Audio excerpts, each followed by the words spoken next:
ইসরায়েলের প্রধানমন্ত্রী বেনিয়ামিন নেতানিয়াহুকে টেলিফোনে একের পর এক কড়া ও অপমানজনক কথা শুনিয়েছেন মার্কিন প্রেসিডেন্ট ডোনাল্ড ট্রাম্প। মার্কিন সংবাদ মাধ্যম এক্সিওস জানিয়েছে, ট্রাম্প সরাসরি নেতানিয়াহুকে পাগল ও অকৃতজ্ঞ বলে সম্বোধন করেন।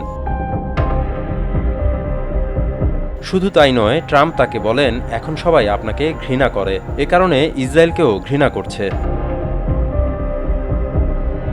প্রতিবেদন অনুযায়ী লেবাননে ইসরায়েলের হামলা আরও বাড়ানোর সিদ্ধান্তে এতটাই ক্ষুব্ধ ছিলেন ট্রাম্প যে এক পর্যায়ে তিনি নেতানিয়াহুর ওপর চিৎকারও করেন।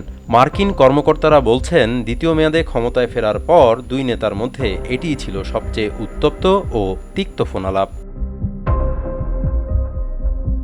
সিএনএন জানিয়েছে, ফোনে ট্রাম্প নেতানিয়াহুকে মনে করিয়ে দেন যে অতীতে তিনি ইসরায়েলকে বিভিন্ন ইস্যুতে জোরালো সমর্থন দিয়েছেন।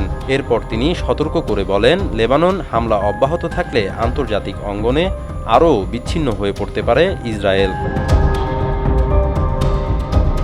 তবে পরে নিজের সামাজিক যোগাযোগ মাধ্যম ট্রুথ সোশ্যালে ট্রাম্প ওই ফোনালাপকে ফলপ্রসূ বলে দাবি করেন।